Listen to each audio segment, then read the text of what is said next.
Welcome to the Forager Podcast, where I talk with cottage food entrepreneurs about their strategies for running a food business from home. I'm David Crable, and today I'm talking with Lora Friemel. But real quick, I wanted to check, have you created a website for your business yet? And if you have, do you pay for it? A lot of entrepreneurs still think they need to spend money to get a good website, and that is simply not true anymore. I am a really big fan of Square Online. That's what I use for my Fudge Business's website, and I created a free tutorial that will walk you through how to set up a totally free website in less than an hour. And in case you think free also means cheap, it's actually quite the opposite. I think Square Online is hands down the very best website tool out there for most cottage food businesses. So if you want to learn more, you can watch my free tutorial by going to forager.com/website. All right, so I have Lora Friemel on the show today. Lora lives in Scranton, Arkansas, and sells jams, jellies, and other canned goods with her business, the Frayed Knot Homestead. Now, I will say this is a different kind of an episode, and I knew it would be when I invited Lora onto the show. One of the things that I really like about the cottage food industry is just how diverse it is. It meets the needs of so many different kinds of people. Unlike some of my podcast guests, Lora's cottage food business is quite small. But it's not small because it's unsuccessful.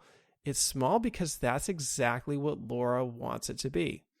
She is an expert in homesteading, and she sells cottage food products simply as a way to support her true passion of running a homestead for her family.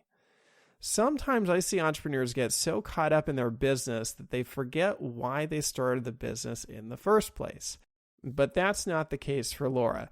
I like her story because it's a really good example of someone who has found a way to use a cottage food business to support their lifestyle and priorities. And with that, let's jump right into this episode. Welcome to the show, Lora. Nice to have you here. I'm so glad to be here. Thank you for having me.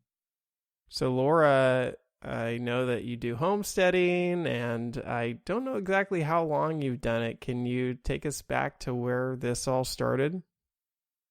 I started homesteading. I really have been I thought about it all the time that I was growing up, and I really started in 2014. I was granted the privilege of moving back into the home that I grew up in. And I knew then that I wanted at least a small garden and a few chickens. That year, I literally got out there with a hoe and planted a small garden with, I think there was maybe 3 tomato plants, a cucumber, and a couple of squash plants. Then after that, 2016, I had my second child, and my husband was working away on the road, and I needed a way. I wanted a way. I was a stay-at-home mom. I wanted to find a way that I could bring something to the table, I guess, so to speak. So I really got into gardening on a larger scale, looking in homesteading and watching other people on YouTube that were homesteading. So I think 2016 was really the pivotal year for me that I really wanted to all in do this and make this my dream. So yeah, I saw somewhere that you said that you always wanted to live the life of the little house on the prairie, right? Yes. When I was little, my mom read me all of the Little House on the Prairie books, and we always watched the shows. And I always thought that I really liked the way that their families were close-knit, and even through the struggles, the communities came together. And just the way that they lived and how their pa built their house and they survived, that idea has always stuck with me of just, I guess it's like a romantic idea of how the Little House on the Prairie, the Laura Ingalls Wilder, how she lived.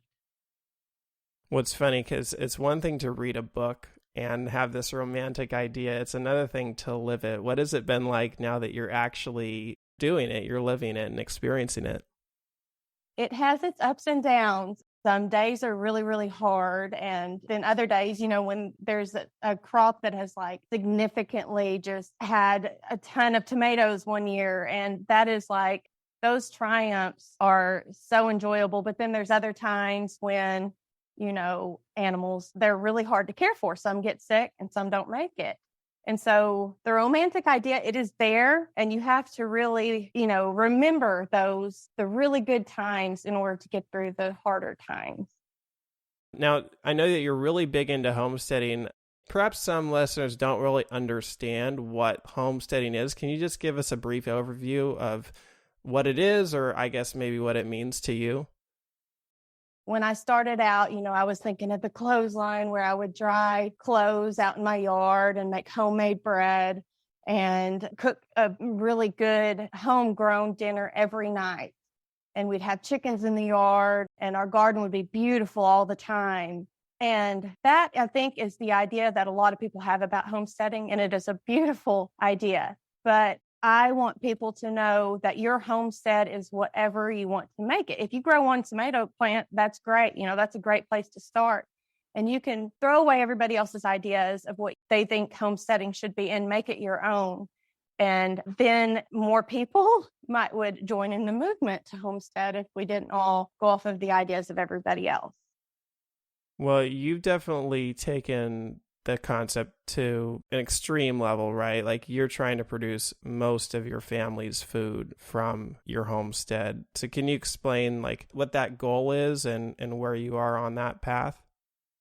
Yes. My first goal was I wanted to garden 50%, learn to can. I wanted to get 50% of our vegetables out of our garden for the year. And then the next year I added animals to raise meat from, and I wanted to have 90% of our meat from the animals we were raising. And so gradually through the years, I have made it to the point where we have probably 90% of the vegetables we consume in the year that I grow ourselves. And then almost 100% of our meat comes from our land too, besides beef, because we do not have enough land to actually raise any beef, but we do raise most of our meat. And so are you trying to work up to the point where you grow 100% of all of your family's food from the property? Yes. Fruit has always been an issue. 3 years ago, we planted some fruit trees. We probably have about 12 peach and apple and pear trees, which aren't producing yet, but that will add quite a bit to our fruits and vegetables that I can preserve per year. And we have talked about trying maybe like a meat breed of sheep in order to use that instead of the beef that we're having to source locally, and trying to do that in order for us to be raising 100% of our meat. Well, I'm just thinking about, you're obviously talking hyper local food here and a very sustainable way of living. That also comes with a cost of not getting to utilize the global food production that's out there, right? Like, are there some things that you miss out on because you're so focused on producing everything yourself? No, I don't think so. We have 3 kids, and so we still eat fast food. We probably don't eat fast food as much as, the majority of people, but we still do. We still will go get McDonald's, and on busy night, we still do, easy dinners. I'll still make hamburger helper occasionally and things like that. I don't feel like we miss out on much of anything. We will go try new restaurants and we enjoy trying different places. So you're not trying to make it like 100%, right? It's not a goal of yours to have 100% of all of your family's food come from the property. Yeah, because there's no way that we could get by with things like rice or, our grains. There's no way that I could still where we are at, or probably even, time wise, with me being the one that's home and my husband working. I don't think that there's any way that we could provide completely 100% things like rice or grains, things like that. Yeah, that makes sense. I mean, it's a balance, right? Although I'm sure there are some people that do have that goal of yeah. restricting themselves to whatever they can produce. Mm-hmm. So I know you initially, little house on the prairie, and you started out homesteading for yourself and for your family. And it was just, I think, a personal goal for you. At what point did you feel like, oh, maybe I can make some money from this too? Okay, so in 2020, with COVID, feed prices skyrocketed. I mean, they have probably doubled since then what I was paying prior to 2020. So I really had to reflect in and try to make some changes, deciding, where am I going? How am I going to make this extra money to provide the feed for my animals that we need here? And I make a whole lot of jams and jellies anyways. My middle child, he eats at least 1 peanut butter and jelly a day. He loves the jellies. But when I would make a batch of jelly, it would turn out 7 or 8 jars of jelly, and I would put some up. And then that just adds up. And as much jelly as I was putting up, there was no way we would consume that in a year. So I decided I would start offering those to my local community to try to offset some of the feed cost that was happening. So you didn't have like a innate desire to want to become an entrepreneur initially, right? This sort of just came out of necessity. No. Yes. And did you at that point look into like, was it legal, like what the licensing was like in Arkansas? Yes, I did actually. I have a few really good friends. I do frequent farmers markets too. And I had some really good friends that I messaged and I said, in order to sell my jellies, how do I have to have them labeled? Is there anything specific that I need to do? And they went ahead and went over the laws in Arkansas. They're pretty good. They make it pretty easy for us that I would on the label, have my farm, have my address, have what is in my jellies and when it was made and write on there that it was home produced. And then that's basically what I need to do in order to sell it. Yeah, Arkansas now has one of the best laws in the country. And I don't remember exactly what it was like before 2021, which is when their food freedom law was enacted. But I know now, you can do acidified foods and you can do canned foods and all that stuff. So it seems like it's really right up the alley of what you're already doing anyway. Yes. Yeah. I did see a post of yours where you had Joel Salatin's book, Everything I Want to Do is Illegal. And you said, I feel like that sometimes. Where do you feel restricted when it comes to what you want to do? So if I were to want to offer, because I raise pastured chicken for us to eat, and I also raise pastured rabbits for some of our meat, and they're really healthy. They're super healthy, raised, and super good for us. But I can't just sell those to anybody, obviously, for safety reasons. But that could have been where that stemmed from, was that sometimes it feels like that you're held back from trying to help other people, but it's not necessarily being held back because of safety reasons. It's just sometimes you feel held back. Yeah, it is interesting. I mean, Arkansas has a food freedom law, but it's not at the level of some of the food freedom laws out there that do allow you to sell a certain number of chickens, a certain number of rabbits and all that. So I could definitely see them amending their law to get there someday. But I'd say also a big restriction is if you wanted to sell anything perishable, that would definitely fall outside of the realm. Like, I don't know if you've wanted to do that, but yeah, that would also be a big one where you couldn't do that. Now, I know they also allow like acidified foods and have some extra restrictions on that, which it would be like, you need to use an approved recipe, or you need to get your product tested from a lab, or you need to test each batch with a pH meter. How do you make sure that your products are safe? Okay, so I am pretty sure that Arkansas laws, unless they have changed recently with like salsas and then like my cowboy candies, as long as I am using an approved recipe and canning them properly, that I am still able to sell them as I do the jellies, as long as they're labeled properly too. Yeah, that's right. Yeah. I am not like a rebel when it comes to canning. I have to use a recipe, even for my own family. I'm not going to, use something that does not come out of like my ball canning book or from an approved recipe. It has to be approved for me. So why do you feel like homesteading is important? Well, I have a little bit of a story. My son came to me, Grayson, my middle child. He's 7 years old. And during dinner, he turned to me last night and he said, "Mom, I can't wait to shuck corn at the picnic table with you and Papa again this year." And I looked at him and I said, "Yeah, I can't wait either." And he said, "I really love sitting at the picnic table and talking with you guys." And that has been my drive, my kids, and knowing the importance of our food and how it's raised. And, and even for farmers, how hard it is for these massive scale farmers, how hard it is for them to get their crops to our table or the meat to our table, how hard that is. I want my kids to know that it is extremely hard and to appreciate that. And so even when they're older, and if they don't choose to have a garden or they don't choose to, live the way that I do, that they will still have that appreciation for their food. I was wondering about that. Like, I know you're into the homesteading thing, but you also have 3 kids at home. I was just wondering, what do they think of all this homesteading thing? Like, are they into it? It sounds like, I guess they are. Yes, I have. Okay, my oldest is 14, and then my middle child is 7, and my little girl is 6. My oldest, he kind of came in, he was a little bit older when I started this. So his appreciation of it is not as great as my 2 younger ones who were basically born into it, but he loves the home cooked meals and he loves vegetables and he has that appreciation for food. But he's also a teenager, so he's a little bit more stubborn to get to, hop out there in the garden and help me. The 2 little ones are more than willing and happy to go out and play in the dirt.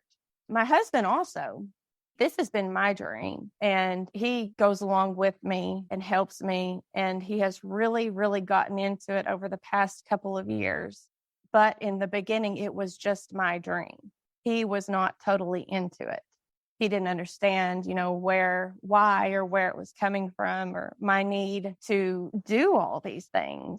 He still did them with me. And I guess I would want anybody, listening to know that that's okay. If it's your dream and you're working towards it, then it's okay as long as your spouse is okay with it too. What do you think changed for him? I really think a pivotal time was in 2020 when the grocery stores, it was a little bit trickier to find some items, even for us that we use, flour or milk, and things were harder for us to find even at the grocery store.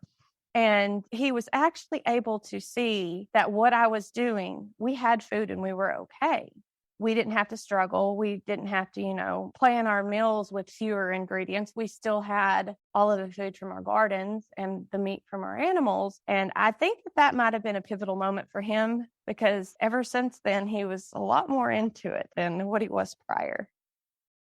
So you have the homestead. It obviously serves your family with food. And then you also are now selling items on a regular basis. Now, is it just like a side thing, or is this something that you're actually like trying to grow into being like a full-time income for your family? Well, I've not really thought into it too much. I think as a side business right now, it is serving the purpose that I intended for it to serve, to supplement our income. And time-wise, I'm really not sure if I could find the time to actually make it a business in itself. Maybe someday I would actually enjoy that. I've not actually thought into that a whole lot, though. Can you just share what you actually sell currently or you've sold in the past? Yes. Well, occasionally I will sew things. I will get into the mood to sew things, and I will offer those to my community. I like to sew table runners. They're quilted table runners. And I make jellies, a wide variety of Jansen jellies, and cowboy candy, which is candied jalapenos, and that is a big seller. It's very good over cream cheese with crackers. I sell those, and I also sell fresh eggs. I offer those in a little fridge on my carport at all times. That's one thing that people have to come to your house and to get, I think, here in the state of Arkansas, but that's the way that I have them do it anyways. I sell the eggs, and then a couple of times a year, I will sell some laying hens. I hatch them out this time of the year. I'm busy hatching out chicks so I can raise them. And then towards the fall, I can sell the pullet for a little bit of extra money to supplement our homestead too. And I was scrolling through your Facebook feed and I saw some baked goods in there. I saw some fruit butter in there. Yes. I don't know if you ever sell your honey. I know you produce honey. Well, this will actually be the first year that we hopefully get to harvest some honey in the fall. Our bees, they're doing amazing. And I would actually like to have a couple more hives. So that's future plans. I did used to sell baked goods and I enjoyed it for a while, but then I found myself kind of getting burned out on just the amount of baking and the amount of time I was actually having to spend in my house, in my kitchen. It was taking away from my time of being outside. What I did in the beginning was when I would bake something for my family, I would just bake extra. But that actually turned into something where people were coming to me and it was going to become more of a business in itself. And I was getting busier and busier with the baking side of it that I almost burned myself out on it. So my family has actually suffered a little bit because I'm still not quite up to baking a whole bunch for my family since then. So I was wondering about that. I mean, with you running the homestead, I know I can only imagine how much time goes into just caring for the property.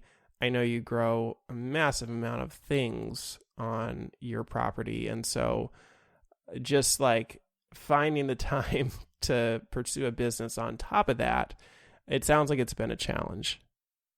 It has. And I think that is why the jams and jellies work so well, because it is something that I'm going to have to make for my family anyway. So it is easier to make those in a larger batch and then offer those to our community than it was to just bake on a larger scale. So that this works well for me. But also with, the time, speaking of time, when you're homesteading, so much of it is spent on your property, but then you still have all of the laundry and the dishes and all of the caring for the tiny humans that comes into it too. And you really have to give yourself grace inside of your household. You have to give yourself some grace because your house is not going to be perfect. It is quite messy. There's messes everywhere most times of the year. This time of the year is the messiest of all. My house can be a disaster most days, but I have to be okay with it in order to do what I am doing. So do you feel overwhelmed a lot of the times? When it comes to the farm, the homestead part of it, I don't feel overwhelmed. I am really, really good at reflecting in that area. I kind of have like a strict policy on the farm as far as what I have going on. And I'm really good at scaling back when I need to prevent homestead burnout, because that is a very real thing too. But in the house, I like order. I like things to be a certain way and I like things to be clean. But running a farm and having a family with small children, that is not always the case. So that is where I'm probably most overwhelmed, is just in the daily routine of my family and trying to be okay with the messy aspects of my house. I was just thinking about the pandemic. It was a pivotal point for your husband, and it's a pivotal point for everyone, obviously. But one thing that came out of the pandemic, I think, was a renewed interest in gardening. Saw a lot more people trying out gardening at their home. I mean, you would agree with that, yes? Yes, yes. And it seems like a lot of people have really stuck with it too. Right. So I was just thinking, a lot of people have taken up gardening and now have gardens, and I'm not sure at the level that you're at, but they have this produce and maybe is too much for their family or whatever, and they're thinking, oh, like I could actually make some money with this. And I'm just trying to think, like, is homesteading something that you would recommend to someone as like a practical business opportunity? Does that make sense? Yes, there is actually a program. I think it's called CSA, Community Supported Agriculture. I think that is what it's called. And it is essentially where you sell shares of like your crops. So somebody can pay you so much a month and then receive that amount of produce from your farm back to them. You could do it on a weekly basis, a monthly basis, and for any amount. So this could look like eggs, this could look like fresh vegetables, or whatever you have at that time of the year, and you can offer it at different times of the year that suits your homestead. Those are really, really cool. It's not something I have ever really gotten into, because I feel like with our land and the way that, our gardens have produced, I have my garden set up to where they produce for my family. I wish that I could do something like a CSA, because that is like, if I were to get into any business venture, that would probably be what it would be. It would be having bigger gardens and being able to offer this produce to the community. But the CSAs are actually really, really, it's really, really cool. Yeah, so like when you have extra produce on your land, you always have a choice, right? Like you could just sell the produce as is, which is what you're talking about with the CSA, or, take it to the farmer's market, or you can create a value added product, right? You can take that product and try to make it into something, like a cottage food product. So is that like a choice that you make often in trying to determine if you're going to just sell the produce whole, or if you're going to actually like make something else out of it to try to add value to it? Yeah, it seems like every summer I always want to offer more of my gardens to people and share it with people. But when it comes down to it, I get to doing my math, my garden math. I think, well, I better preserve this. I better preserve this so that way that, we make it through until next year. And that ends up turning into things like salsa and then things like jams or relishes and canned tomatoes for tomato sauces. And that ends up turning into food that I put a jar up and put in my pantry. But preserving the food, jarring it up and turning it into a bigger recipe, mixing the vegetables together and canning it into something that's more, I guess is kind of my goal.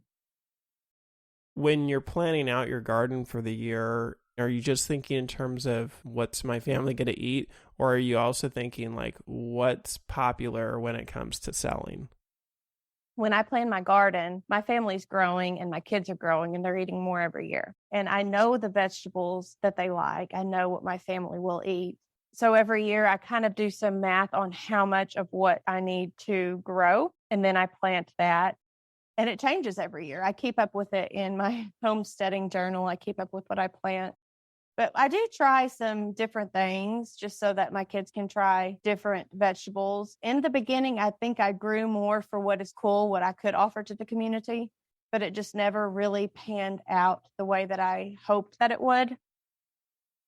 Well, you said that you create a lot of different kinds of jellies. I was just wondering, like, are there certain jellies that have sold much better than others? Yes. It seems like the fruits that grow in my area here, I think we're 7B or 7A grow zone. So strawberries and blackberries, blueberries and elderberry grow pretty well here. Those are some of the most popular that I sell throughout the year, all times of the year. Also, people really like jellies that have jalapeno in them. So I've been venturing out into, I was offering just jalapeno jelly. Then I mixed strawberry and jalapeno. Then I did raspberry jalapeno jelly. And people really, really, really like them. They are good. They are great. They had that hint of jalapeno flavor to them. But the different jellies like that seem to be doing pretty well too. Just scrolling through your feed, it looked like you do quite a lot of experimenting in the garden, in the kitchen. Like it seems like you do a lot in like with what time you have. Yes, yeah, I do.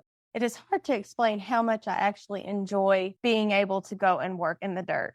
And I like to try new things to see how a plant will grow under different circumstances because plants they're pretty amazing. There was one year, I think it was 2018, I was planting my fall garden and it wasn't really a fall garden because I did not have a spot that was tilled up. I didn't, have a prepped bed or anything like that. So I planted, 10 or so broccoli plants directly into my yard and the leaves fell from our oak tree and it mulched around them essentially. And I more or less just let them be to grow on their own. And they grew into the biggest broccoli that I have ever grown to date. That just amazes me. I don't know, all the little experimenting, just seeing how things will grow.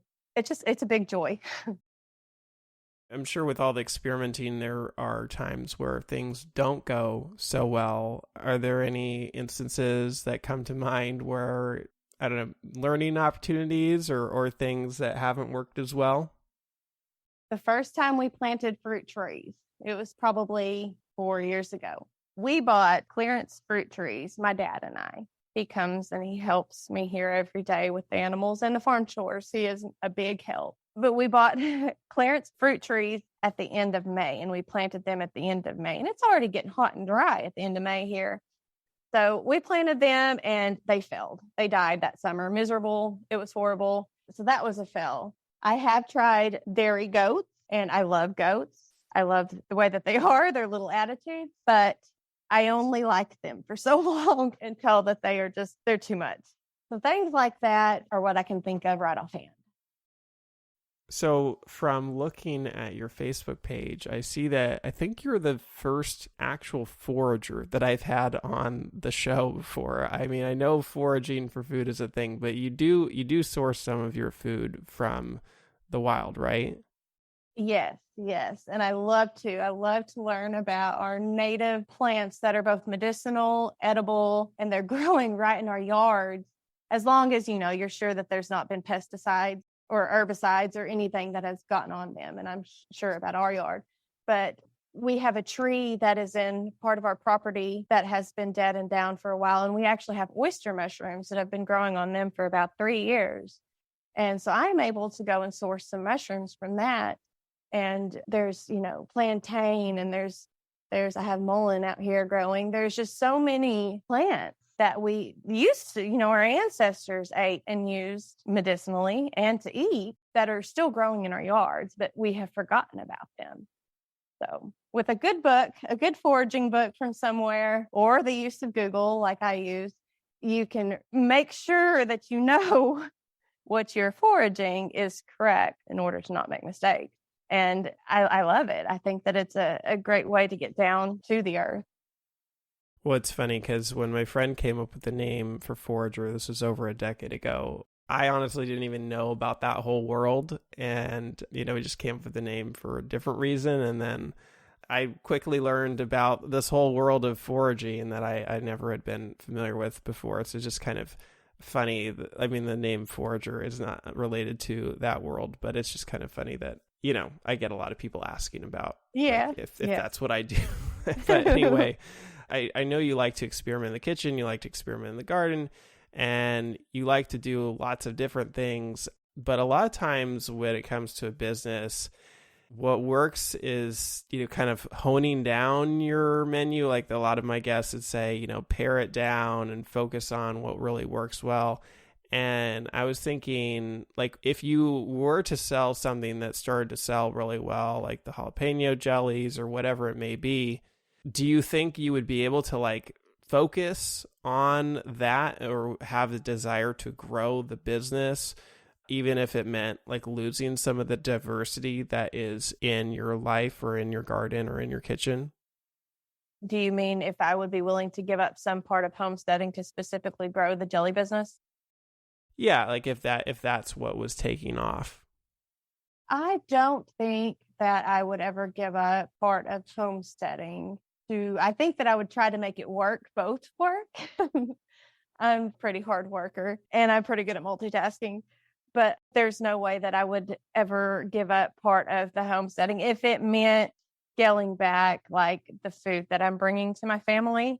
I would not give up any part of homesteading. It's definitely my joy and my dream that to keep doing this. I'm driven to keep doing this. So I'm not sure that I could see a jelly business being more of a dream than homesteading, but I could see the two working together. Right. So you like have this innate passion for homesteading, and then out of that's coming this side business. Do you think that that's important to have that like personal passion first, in contrast to someone who maybe is like, oh, this could be a good way to make money, and then they enter homesteading because of that?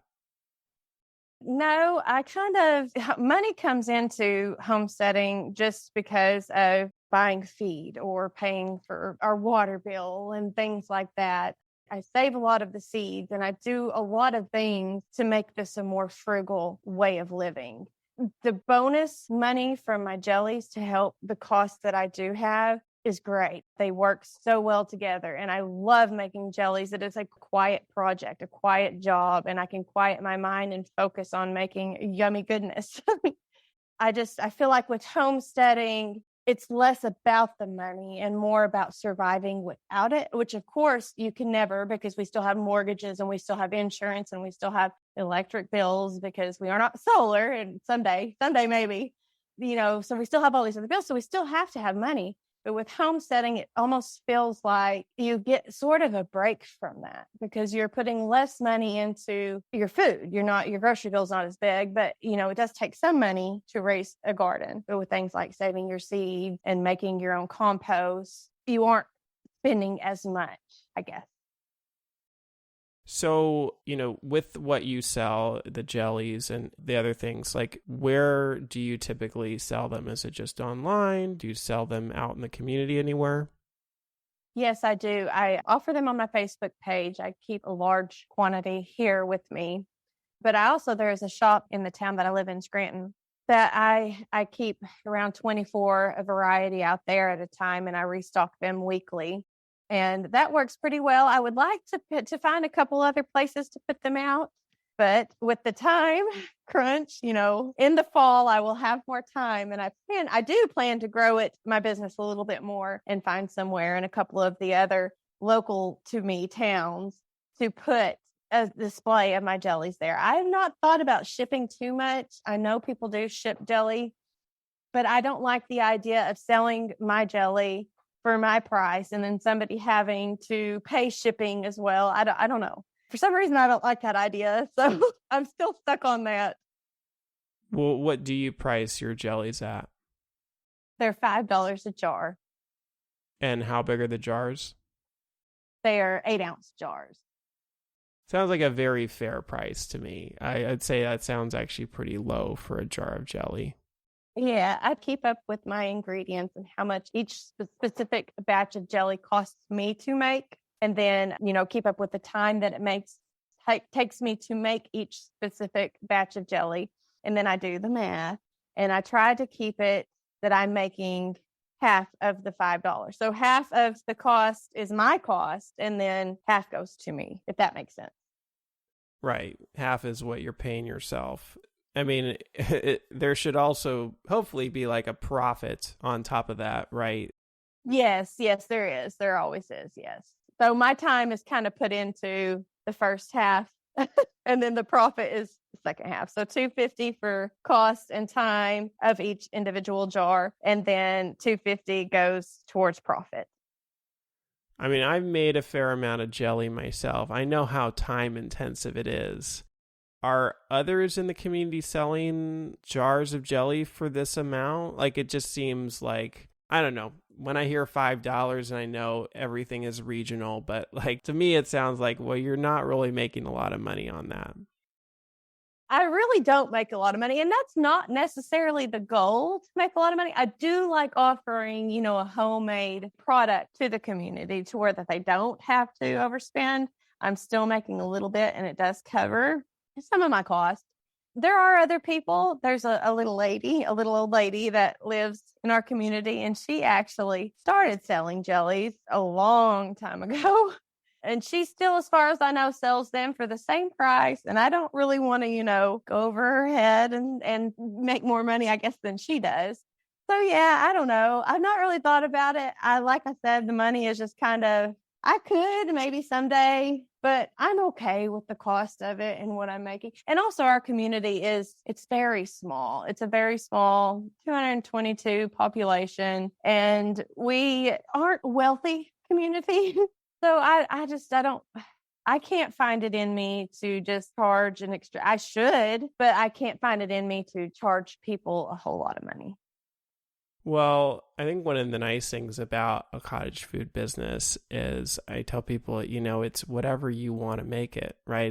It's your choice. It's your business. And so it sounds like the value that you get out of selling isn't just the value of the money, right? It's the value of sharing this with your community and sharing part of your crop. And that probably ties all the way back into your whole passion of why you started homesteading in the first place. Yes, definitely. But you said you would like to grow it more, maybe not grow the price, but you would like to, I mean, I don't know if you do anything to market your products or if you just want to get them in more stores or displays. I post them on Facebook, and I think I would like to this fall start by trying to find a couple additional places to place them on display, and then maybe eventually trying to ship, but I'm not quite there yet. Well, you said that you restock every week at the shop, and you also, as of now, have almost 1,000 followers on Facebook. So you're clearly getting people's attention. Yeah, I hope that I'm inspiring people to get out there and grow something and really get into the dirt and get their hands dirty. I hope that I'm inspiring people. I hope that it can be an inspiration. Well, speaking of that, I saw you started a YouTube channel, a couple of years ago? Yes, I did. I started a YouTube channel and I thought that was something that I could keep up with. And I did enjoy it to an extent, but it was also a lot of dragging a camera, then sitting in the house. I don't like sitting in the house. Sitting in the house in front of a computer to edit a video, posting the video to YouTube. it just added a whole nother being inside instead of being outside. And I didn't necessarily like that, but I might start posting some smaller videos there again. I've been thinking about it. I'm just not quite there yet.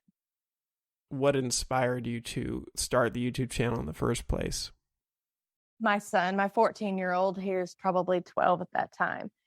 I watch about 3 homesteaders that have YouTube channels. And my son said, you should do that. I will help you do that. And he did at first. He did a pretty good job at helping me. He got me going because I am not tech savvy in the least. As it went on, I enjoyed it for a little bit. And then it was not too much time in the house. Well, I was just wondering, was the goal solely to, just try to inspire and share, or was there also a hope there of potentially having an income coming from a YouTube channel as well? Because that's obviously a reason why a lot of people start a YouTube channel. I think it was both of those at once. I know with me, I'm a very visual learner. So if I need to learn a new skill here, I usually do go to YouTube and watch what I need to do because I can see it to be done and then I can do it myself. And I felt like if I did this for people on my YouTube, maybe that they would know, a little bit better. It would show them a little bit better of how they could do things. But also there was the idea that, okay, if I keep this going long enough and I build up my following, then I could maybe monetize it. So I think it was both. Well, it does take a long time to monetize a YouTube channel. So yeah, it's a lot of time probably inside editing on the computer to get to that point. Now, if there was somebody who was interested in starting to do homesteading, or maybe interested in selling, like starting to monetize what they grow from their home, like what would you recommend to someone who is looking into this? What should they plant first, or what should they know? I would definitely plant fruit trees first. Very first thing. That is where I did not plant fruit trees because I kept putting it off and procrastinating because plant trees take so long to come to fruition. So if you plant them now, it's going to be several years before you get, a good sized crop from those trees. But the sooner you do it, the sooner you'll reap the benefits. So I would definitely start with fruit trees. And also, chickens are the perfect starter animal. They are mostly forgiving and not super time consuming to care for, but they can be a gateway animal too. So beware. And definitely make sure you're on the same page with your partner, because that is really, really important to always have that discussion with them. Research and research. Do not stop researching all the different ways you grow vegetable garden and choose what you think is right for you. There's so many different creative options for it, and there's no one size fits all. Your garden should definitely bring you joy. Probably not all the time, but there should definitely be joy. So that is where I would start. Well, you said the first thing you'd plant is fruit trees. I understand that's a long-term investment though, right? But you still need to have like something that keeps you engaged and going, and potentially could maybe short-term make some money, or be something that you're harvesting for yourself, right? Like I would imagine there's something else that you would plant, because some people might just be satisfied with planting fruit trees for the first year and know that it's not going to reap any reward, but probably a lot of people need some kind of short-term benefit too. Yeah, definitely. Don't just plant fruit trees in the first year. Plant your garden, and then each year you can add on to your garden however you need it to be. I would suggest keeping a homestead journal. I write everything down in a book that I call my homestead journal. I write down what I plant. I try to make a map of my garden each year and put what I planted where and how many of each plant that I plant.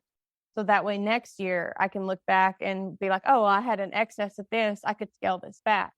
Okay, so plant your fruit trees, but also keep going with your other stuff.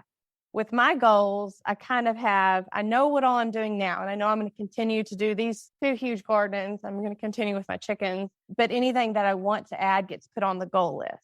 So like if we were to add sheep for meat purposes, that's on my goal list. Adding more beehives, that's on my goal list. All the things that I want to add. So the fruit trees would come from that goal list, because it's not necessarily I have to have it right now, But the sooner you plant them, the better, because they take so long to come to fruition. But you can plant strawberries for your fruit. They are great plants for fruit. They don't make fruit all year, but they are great blackberries or whatever's available in the area that you are for fruit. Do that too. Are there certain things that you would not recommend growing, either because they're too high maintenance or because they take too long to process and they're just difficult? Yes and no. I can be really bad about, in the beginning, growing cool things, a melon that looks cool or a vegetable that looks cool because it's different. And that is great. If you have the space and the time and you want to do that and that's your goal, do that. But for me, I had to reflect in because I was taking up space, growing all these cool things, and it was space that I needed for growing food for my family. So now when I plant and make my garden mat, I set up for the food for my family first, and then I always have extra space left over. So that's the space that I really play in. That's the space that I get to plant those cool, fun, new things in. And that's kind of what I do. I noticed a post where you talked about seasonal eating. That's something that you do and you focus on whatever it's growing in a season. Can you just share what that concept is? So seasonal eating is kind of focusing on the crops that grow in your area and that are ready now. So right now we're coming out of like our cold crop season. Our broccoli is bolting, that's going to flower to make seed, and cabbage is doing the same. Our cold crops are the stuff we plant when it's a little bit colder, and then when it gets hot, they bolt to seed. So we're coming out of that season, and we're in strawberry season. Everybody has strawberries. We're almost in peach season, and tomatoes are becoming ripe. So the season that you're in, the vegetables that are seasonal are the vegetables that are ready right now. So when you're focusing on what you can eat now, that's the freshest, that has come from, the closest and hasn't been having to ship from somewhere else across the United States or some other country and set in a truck. And essentially when it is taking a while to get to you, it's losing its nutritional value slowly, but it does lose some. And so when you focus on seasonal eating, you're eating what is ready right now, and it changes throughout the year. So later in the fall, I will plant my cold crops again. I'll have broccoli and cauliflower and cabbage. And so that is another time that I can eat that. Apples get ready in the fall. It changes throughout the year. So you're always getting a good variety of things, but your favorite things, you might not have all of the time there. And it's okay to go to the grocery store and buy things out of season, because we still do that too. We really try to focus on enjoying and really missing our tomatoes and cucumbers and things like that. When we get to miss them, they taste so amazing when you get them again, and we really appreciate them more. Yeah, that concept of, missing something and then appreciating it more because you didn't have it for a certain time. I was just thinking it's a very good metaphor for like seasonal selling, which is something that a lot of cottage food business owners do, where they will offer something that's in season for a short period of time. And that's like for the same reasons why you appreciate the seasonal eating are the same reasons why it works so well to sell things for a short period of time, because there's that anticipation, that building up of it coming, and that scarcity. And so anyway, I don't know if you actually do seasonal selling as well, but obviously, you do a lot of canning. So yeah, that takes the seasonality out of it. But I just thought it was kind of a cool metaphor. Yeah. Yeah. Do you have a favorite season on the homestead? They're all different, and there's something I like about them all. I would say the fall is probably my favorite. The fall I like because I plant a fall garden. Everything is changing. It's kind of the time of the year when I am cleaning things up and putting things away and making the slate blank again for next year. So then winter comes and I start dreaming. There's not a whole lot of work, so I'm set with my thoughts. And of course, I still have to care for my animals, but there's no real gardening. So I can sit and I can plan and I can dream. So I get my journal back out again and I start writing down my thoughts and my dreams, how I want it to look this year, what I want to do different, what didn't work out last year. And then come January, I start some of my seeds that go out first, like my broccoli and my cauliflower. a cabbage. They go out first thing in the late winter. So I start those. And then, a little bit later, I'm starting my tomato plants, my pepper plants, things like that.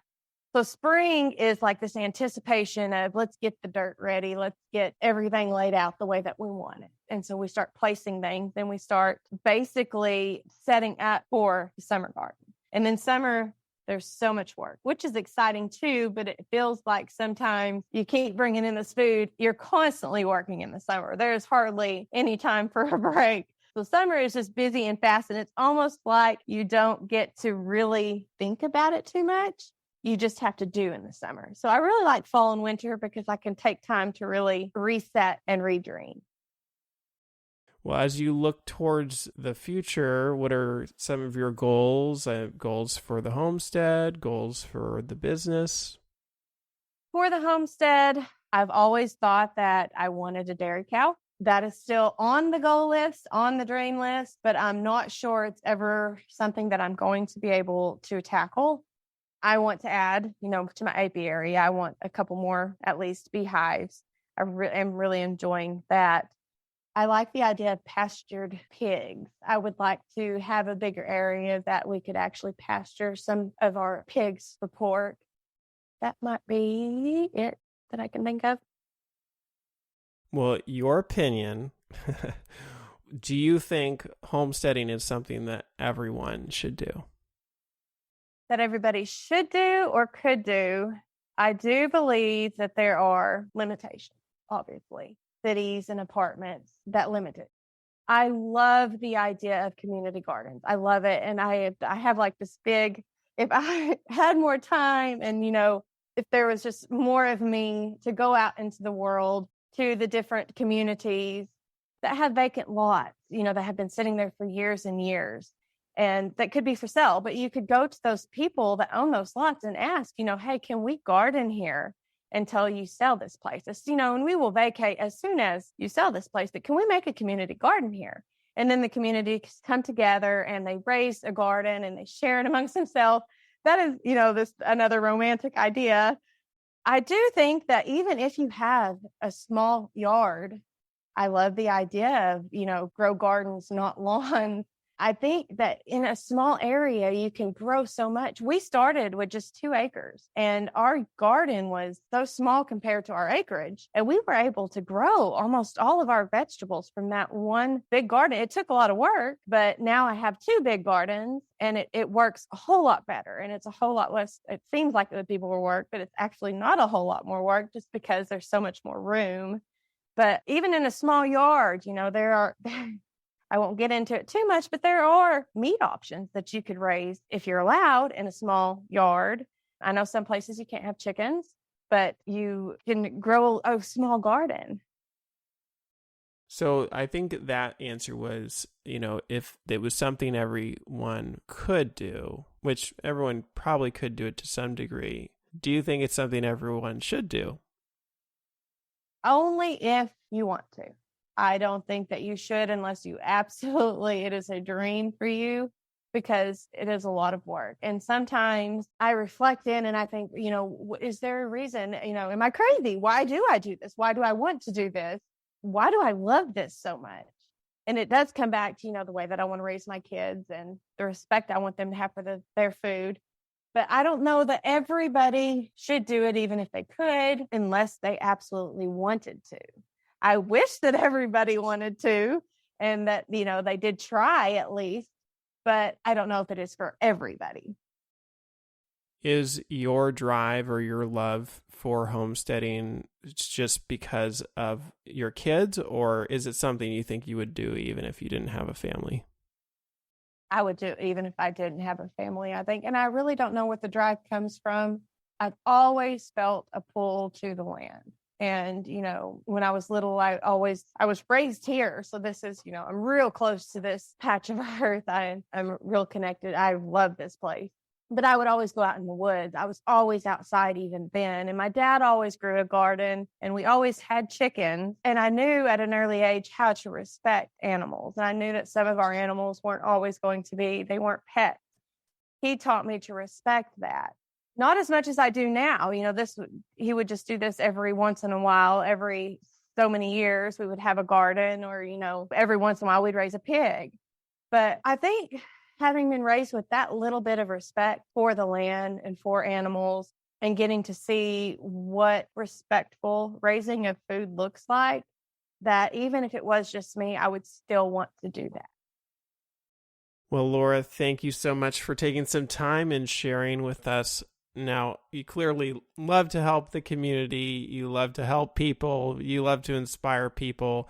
You are really an expert when it comes to homesteading, growing things, living a sustainable life. If people want to learn more about you, where can they find you, or how can they reach out? The easiest way to find me is on Facebook under our farm page, which is the Frayed Knot Homestead. I also have an Instagram, and I have a YouTube channel that is not really that large, but there are some cool videos on there too. Awesome. Well, thank you so much for coming on the show and sharing with us today. Thank you so much for having me. It's been fun. That wraps up another episode of the Forager Podcast. For more information about this episode, go to forager.com/podcast/91. And if you're enjoying this podcast, please take a quick moment right now and leave me a review on Apple Podcasts. It doesn't have to be a long review, but it's truly the best way to support this show and will help others like you find this podcast. And finally, if you're thinking about selling your own homemade food, check out my free mini course where I walk you through the steps you need to take to get a cottage food business off the ground. To get the course, go to cottagefoodcourse.com. Thanks for listening, and I'll see you in the next episode.